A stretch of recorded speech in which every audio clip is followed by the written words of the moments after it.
So I want to be careful about this. I should talk about this a little bit. So yesterday was the impeachment hearing, which I think. Okay, so just as a matter of politics, I think it is idiotic, beyond idiotic, to launch the first day of these impeachment inquiry hearings. It's not impeachment hearings, impeachment inquiry hearings. Basically 24 hours before you're going to be held responsible for shutting the government down. Doesn't matter if you think you have the goods on Joe Biden 6 ways from Sunday. Either postpone the shutdown or postpone the hearings. But it is just incredibly stupid to me, unjustifiably stupid to me, to hold this sort of, fishing expedition. And when I say fishing expedition, I'm not trying to dismiss them as a fishing expedition. That's the way usually you hear fishing expedition. They admit, their own witnesses, Jonathan Turley, admitted that this is essentially a fishing expedition because they don't have the evidence right now, right? The whole rationale stated by them to doing these is that they need more documents and more information.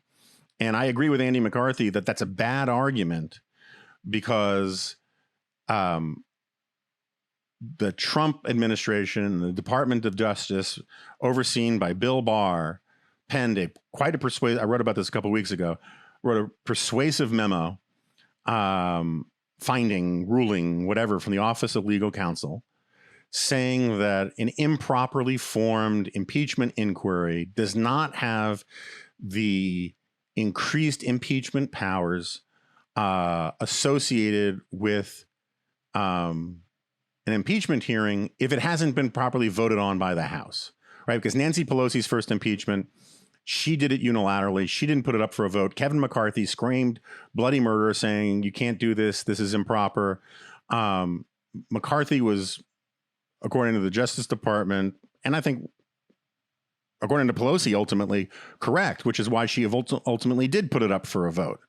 McCarthy had to do the same thing Pelosi did because he didn't have the votes. The GOP right now, as currently constituted, they could not get past an actual impeachment inquiry vote because at minimum, most of the 18 Republican congressmen who represent districts Biden won wouldn't vote for it. And so he had to go back on his whole position and do exactly what Pelosi did, which he said was illegitimate because he had to feed the Gatesian alligator one limb at a time on this nonsense. Okay, so it would have been better if they just continued doing the base hit investigatory hearings under the Oversight Committee and the Judiciary Committee rather than do this, which now gives the Biden administration the ability to quote Barr's DOJ and the ruling of, I can't remember his name, Levin, something like that, a Trump appointed judge who agreed with the Barr Trump administration position. It's ass backwards. It's not smart strategically. Okay. Regardless, we are where we are doing this. They're doing this explicitly as a fishing expedition. And I think that's bad politics going into a government shutdown that your party is causing. But there we are. I think the line that there's no evidence that Biden did anything bad, that there's no evidence pointing to shady stuff by Biden Inc. or Biden crime family or whatever we're going to call it, is a bad talking point. There's a lot of evidence. It's just mostly circumstantial evidence, partial evidence. I hate the phrase smoking gun. And I hate the way people normally say circumstantial evidence as if that means unrelated coincidence. No, most trial convictions come with circumstantial evidence, because if you have direct evidence, which is almost but not quite synonymous with this concept called proof, you tend not to go to trial because the accused cop a deal, right? They don't, like you don't, if they have video of you murdering somebody, you're less likely to actually demand a trial where the prosecutors are going to go for the maximum punishment because you're making them go to trial, you trade a confession to spare the government expense and for a slightly less harsh punishment. So most evidence in courtrooms is circumstantial evidence. And, so circumstantial evidence is stuff like, at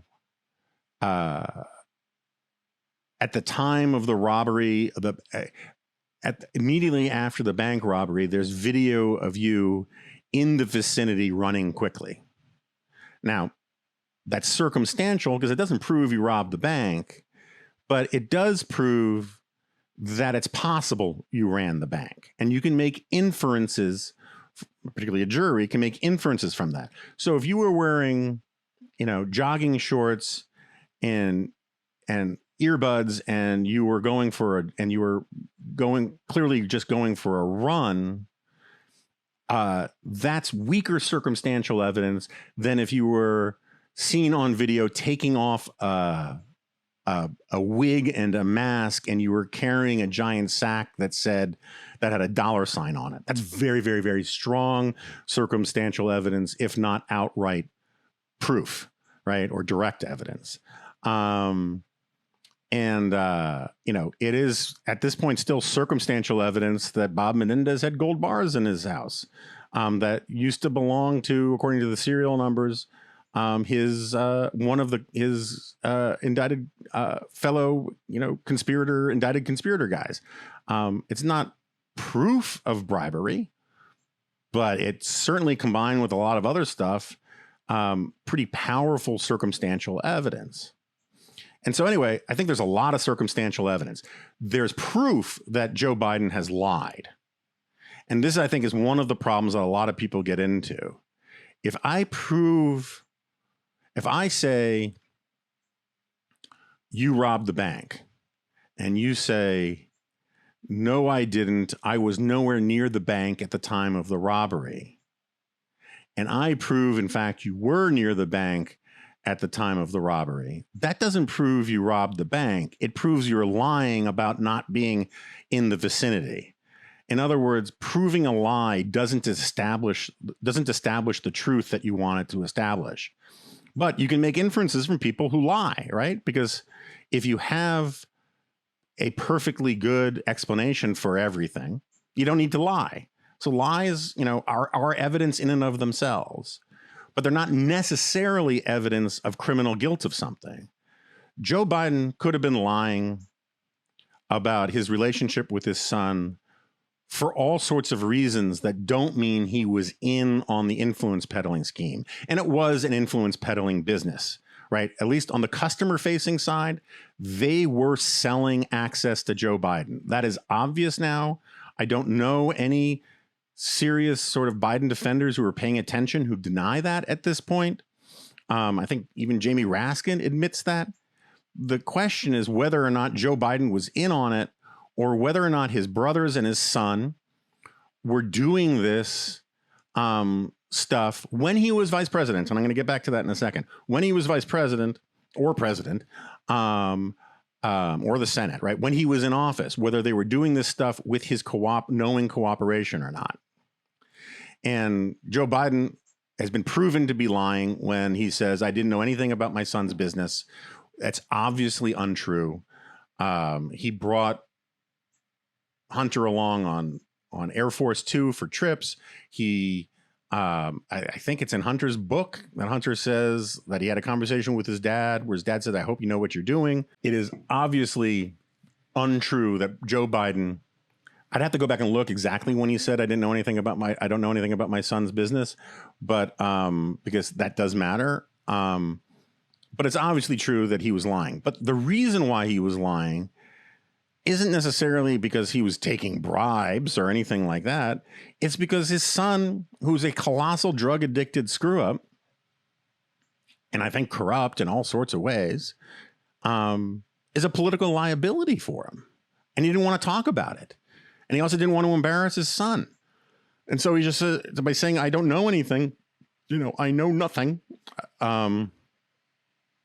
is a political safe harbor for someone who doesn't want to talk about this stuff at all. It doesn't mean that he was taking bribes. And so establishing that that Biden lied is useful if you're Jamie Comer or Jim Jordan or whoever. It just doesn't establish much beyond the fact that Biden lied, and that, you know, should encourage you to look deeper. Anyway, so I think I've been clear about all this, that I think that I've been on an ascendant path of thinking more and more that there's there to all of this. And I still absolutely think there could be. But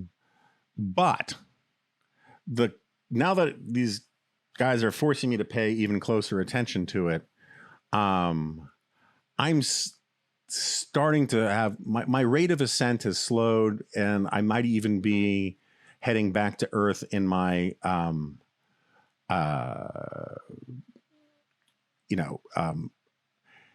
in my belief that there's a there, that, you know, because while it's all scuzzy and it's all sort of K Street gross, when you actually pay really close attention to what these guys are saying, what the GOP point people on this are saying, there's they're playing some games, right? And so if you, hopefully we can find it and put in the show notes. They did this press conference before the hearings where this congressman, I can't remember his name, I watched the full video. This congressman is laying out the case about how Biden met with these Romanian officials after Hunter Biden sent a text message to these Romanian officials asking for money. There's another story that broke yesterday in the Free Beacon that I haven't studied too closely, but I skimmed because I've become obsessed with looking for the dates in these alleged evidence of bribery and whatnot. And a lot of the time, I'm not saying all the time, because some of the Burisma stuff is interesting and worth looking at and all that. And some of the Kazakhstan stuff is interesting and worth looking at, which is also sort of a Burisma related thing. But it tells you something when they lead with these supposedly damning episodes that all take place in the middle of 2017 or towards the end of 2017.